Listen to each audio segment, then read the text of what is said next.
Hello students, good morning. I hope you are very well. In my last class, the when the poetry award was started by me.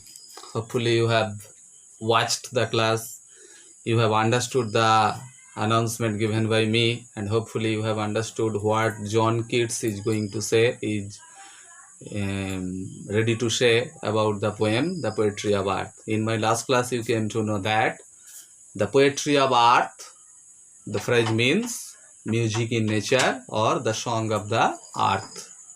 In my last class, you came to know that the poetry of earth, that means the music of nature or the poetry of earth or the song of the earth, is a continuous celebration. It does not stop at any point of the year. Through the cycle of seasons, it can be heard throughout the year. There are so many birds on nature's breast who fill nature or the earth with sweet music for most of the time of the year.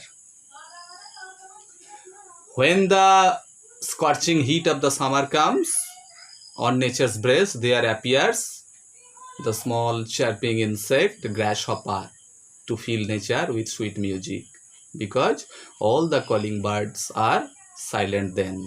They rest in cooling trees, they do not care for singing. Similarly, when the season of winter comes, in the frosty winter evening, when silence is all around, no bird can be found all around to sing. At the very moment, the tiny chirping insect, the cricket, appears on nature's breast. Very energetically, the cricket sings. It fills nature, it fills the earth with sweet music. Thus, the cricket warms the winter frost. In this way, the poet has proved that nature's song is an unending flow. It does not stop at any point of the year. It is a continuous celebration. Okay. In the previous stanza, in the first stanza, you have watched, you have realized that how beautifully the grasshopper, under the scorching heat of the sun, sings, hiding itself into the bushes and into the meadows. About the newly mown, about the newly cut meadows, the chirping insect grasshopper sings very joyfully. Getting a little tired, taking a little rest under some weed, it resumes its duty. Thus the grasshopper becomes the sole summer poet of nature, to fill nature in the season of summer. In the second stanza, I have explained you, I have told you that the poetry of earth is a beautiful Italian sonnet or Petrarchan sonnet. The first stanza, that consists of 8 lines, is called octave. The octave was discussed. Now the sestet, the second stanza, that consists of 6 lines, will be explained by me. In the second stanza, that means in the sestet, John Keats has proved how the music of nature continues, goes on in the biting cold of winter. Clear? Now follow. The poet is telling, the poetry of earth is ceasing never. The poetry of earth, that means the music in nature, the song of the earth, stops never. Ceasing means stopping. The music of nature is an unending song, an unstoppable song. It is a continuous celebration. Once again, the poet is giving stress. When the beautiful season summer comes, when the sun gives burning heat, the grasshopper sings very joyfully into the bushes and meadows to carry on nature's music. Clear? When the biting cold of winter comes, again all the birds are silent. They do not care for singing because they hide themselves into their nests. NESTS. At the very moment, a great musical void is created into nature. At the very moment, the poet very keenly observes the tiny insect cricket, how beautifully carries the responsibility of filling nature with sweet musical flow. So the poet is starting the second stanza announcing that the poetry of art is ceasing never. The poetry of art does not stop at any point of the year, at any moment of the year. It is a continuous celebration. On a lone winter evening, the solitary, lone means solitary, silent. On the solitary winter evening means frosty evening, when the frost has wrought a silence. When the snow has created, wrought means created, W-R-O-U-G-H-T, wrought, third form, all but same form, plain verb. Wrought means create. Here, perfect tense, present perfect, so you think created. When the frost has created or made a silence all around.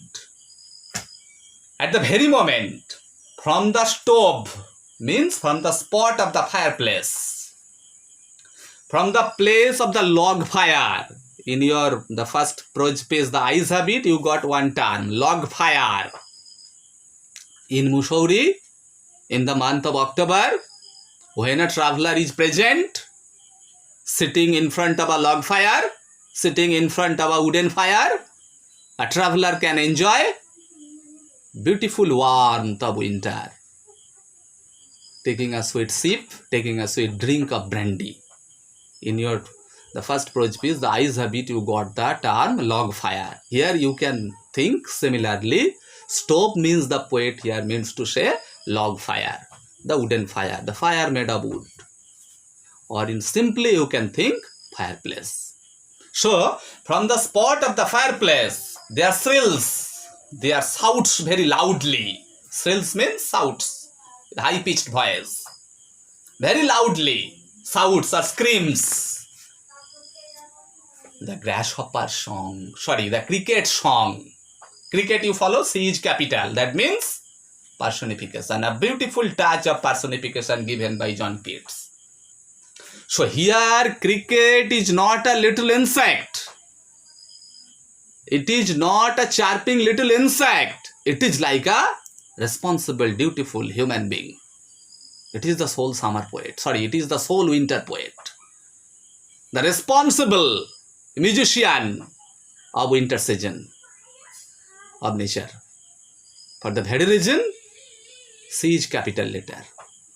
That means the cricket is a winter poet. The cricket is the most powerful, most responsible musician or singer of nature mother in the season of winter. So the poet has given the letter C capital in order to mean cricket. That is the cricket song. In warmth increasing ever. In warmth. What warmth? In the warmth of the log fire, stove, fireplace. Warmth means heat. Increasing means developing, getting higher and higher, intensifying. So increasing means intensifying, getting higher and higher, getting louder and louder. Ever means gradually. So clear? In winter, when the evening falls down, when silence is all around, when no bird is found all around, all the birds are hiding themselves into the nests. No bird can be found outside to sing for nature. At the very moment when silence is all around, at the very moment, the tiny insect cricket appears on nature's breast. Very energetically, with its chirping voice, very joyfully, just like the grasshopper, the cricket sings. And it sings very loudly, very powerfully, with its high-pitched voice.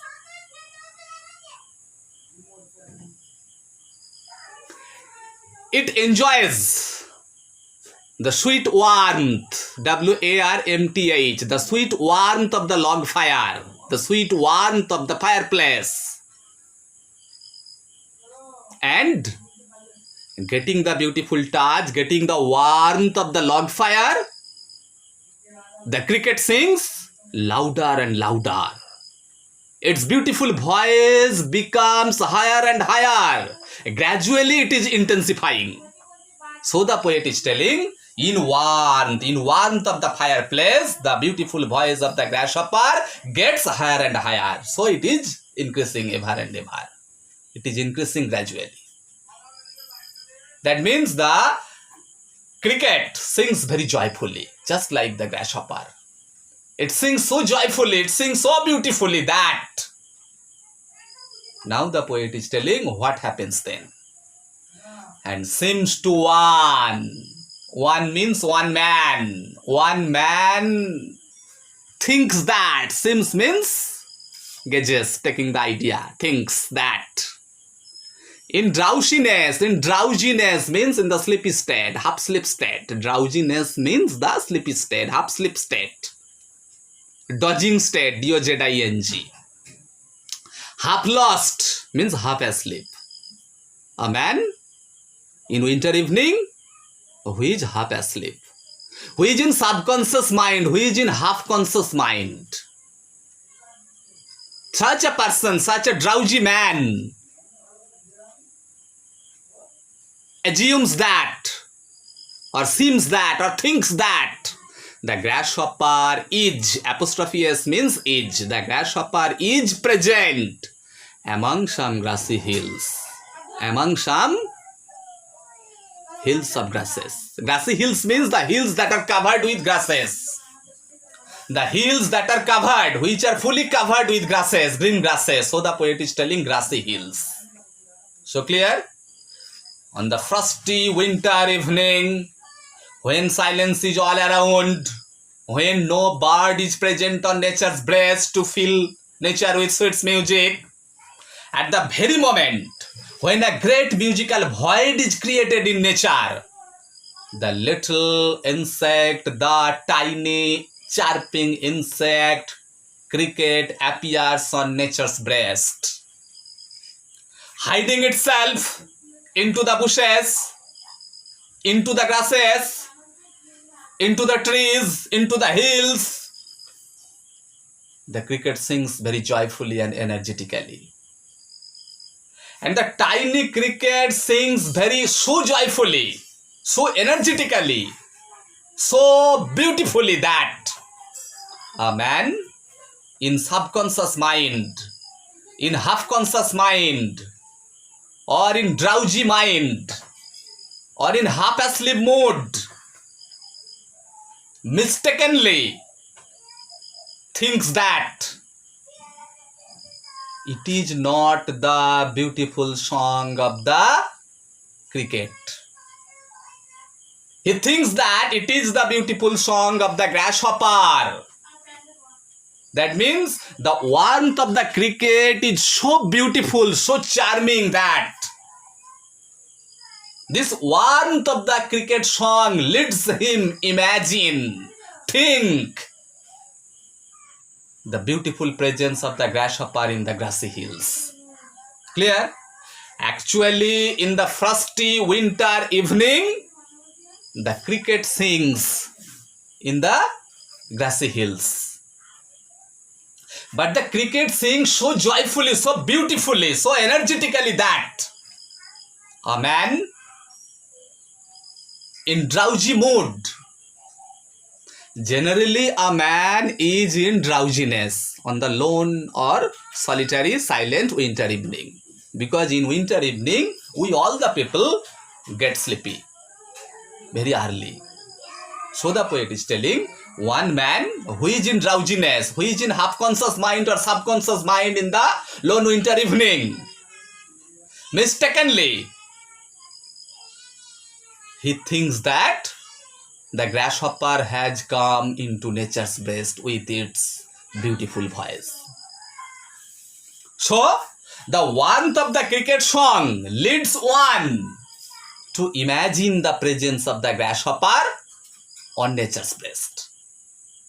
That means one man in drowsiness imagines that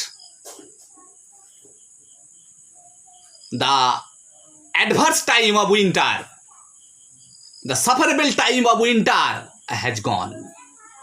The beautiful season of summertime has come. It is European country, England. So, in the poem Sonnet 18, you have realized that in England, in European cultural countries, summer is the loveliest season of the year, the most beautiful season of the year. So, a man in drowsiness, mistakenly, in subconscious mind, imagines that the biting cold of winter has taken a goodbye. The beautiful season of summer has come. So, the beautiful voice of the grasshopper has come up on nature's breast. Okay? So, you will keep it in mind that the warmth of the cricket song is so beautiful, so charming, so energetic that it leads one man to imagine the presence of the grasshopper on nature's breast. Here, John Keats makes the voyages of the grasshopper and the cricket follow each other in order to prove that music never ceases.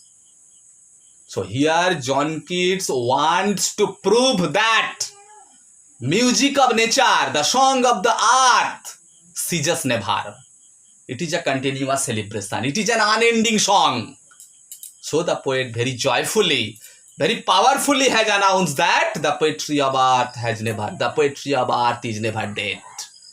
It is an immortal song. It is a deathless musical celebration. So the poet wants to prove that music is ceaseless. It is an unstoppable movement of nature. For the very reason, the poet makes the voyages of the grasshopper and the cricket follow each other. It is only to prove that music of nature stops never. Clear? Once again, I am repeating for your better understanding. On the lone winter evening, when the frost has come up on nature's breast, or you think on the frosty winter evening, under the biting cold, when no bird is present on nature's breast with its sweet music, when a great musical void is created, at the very moment, the tiny cricket appears on nature's breast, hiding itself into the bushes, into the grassy hills. The tiny cricket sings very joyfully, chirps very beautifully. And so beautiful is the warmth of its song that one man in subconscious mind, in drowsiness or in drowsy mood, mistakenly thinks that it is not the beautiful voice of the cricket, it is the beautiful voice of the grasshopper. So actually, in the grassy hills, the cricket sings very joyfully, but mistakenly, but in sense of imagination.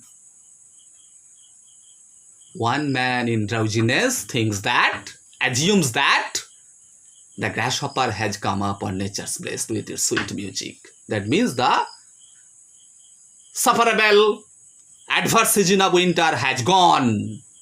Beautiful, warm, lovely season of summer has come up. So, you think Dodge, the tiny cricket, becomes the sole winter poet on nature's breast in the season of winter. Just as in the first stanza you have watched, the grasshopper becomes the sole summer poet of nature. Similarly, the tiny cricket becomes the sole winter poet of nature. In this way, the poet John Keats has very beautifully proved that the music of nature is an unending song. It is a continuous celebration. So the poet is telling, the poetry of earth is ceasing never.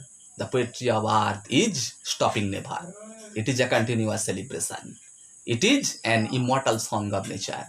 For the very reason, the poet has got a very beautiful, very powerful, world-famous announcement the poet has given. The poetry of earth is never dead.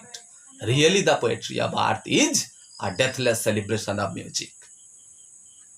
Thus, John Keats has prepared a wonderful sonnet poem, The Poetry of Earth. When the poem was written, firstly the poet gave the title on the grasshopper, on the song, on the grasshopper and on the cricket. Now, secondly, in second attempt, the poet had changed the title as The Poetry of Earth. I have already explained you, informed you that it's a competitive product. Taking a competitor, accepting a competition with his powerful poet friend Leigh Hunt, the poet prosed, the poet composed this beautiful poem, The Poetry of Earth. And really it has become a marvelous poem. Really the poet has proved that the poetry of earth, the music of nature or the song of the earth is a continuous celebration. It does not stop at any point of the year. Since her origin, nature mother is always musical. So nature's music is a continuous flow. Nature's song is always alive. It does not stop at any point of the year. So the poetry of earth is ever alive. It is an immortal song. It does not stop at any point of the year. It is a continuous celebration. Okay? Hopefully you have understood. Any problem you will ask me. I am ready to answer you. Today up to here. The second stanza is complete.